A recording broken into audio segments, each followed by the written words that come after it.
اب جو اگلی بحث ہے اس تعارف قرآن کے ضمن میں، قرآن کی زبان کون سی ہے؟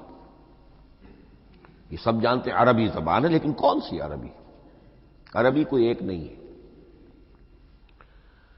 جیسا کہ آپ کو معلوم ہے کہ ایک زبان ہوتی ہے تو اس کے ڈائلیکٹس ہوتے ہیں، تو خود نزول قرآن کے وقت بھی پورے جزیرہ نمائے عرب میں کوئی ایک زبان نہیں تھی، زبان ایک تھی لیکن اس کے لہجے مختلف تھے، الفاظ مختلف تھے۔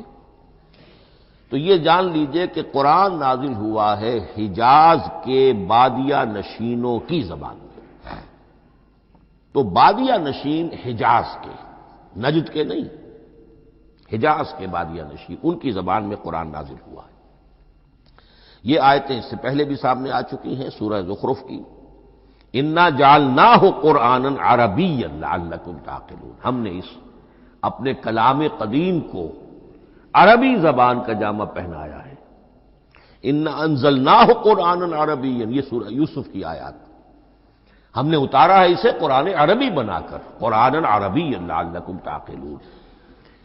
سورہ زمر میں قرآنا عربیا غیر ذی عوج، یہ عربی مبین میں ہے، صاف ستھری دھلی ہوئی عربی زبان جس میں کہیں کوئی ٹیڑھ نہیں ہے، کوئی ایچ پیچ نہیں ہے۔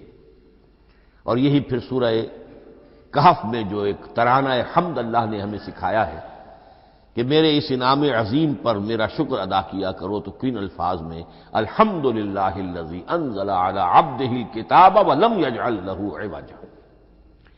تو یہ عربی مبین جو ہے اگرچہ اصلاً ہے بادیہ نشین حجاز کے، البتہ یہ کہ عرب کے دوسرے قبائل کے بھی ان کی زبانوں کے بعض الفاظ اس میں آئے ہیں۔ اس سے آگے بڑھ کر یہ کہ بعض معرب الفاظ بھی ہیں، ہندی زبان کا کوئی لفظ اس نے عربی کا جامہ پہن لیا، فارسی زبان کا کوئی لفظ اس نے عربی کا جامہ پہن، وہ بھی قرآن میں بعض ہیں، استثناءات ہیں یہ۔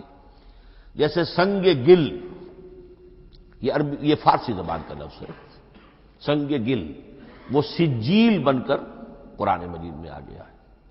حجارۃ من سجیل، یہ جو الم تر کیف فعل ربک باصحاب الفیل سورہ فیل میں ہے، سنگ گل کا سجیل بنا۔ اس طرح کے کچھ اور الفاظ بھی ہیں، لیکن یہ سمجھیے کہ ایکسیپشنز پروو دی رول، یہ استثناءات ہیں، قاعدہ اپنی جگہ پر قائم رہے گا کہ یہ حجاز کے بدوں بادیہ نشینوں کی جو زبان تھی اس میں قرآن نازل ہوا ہے۔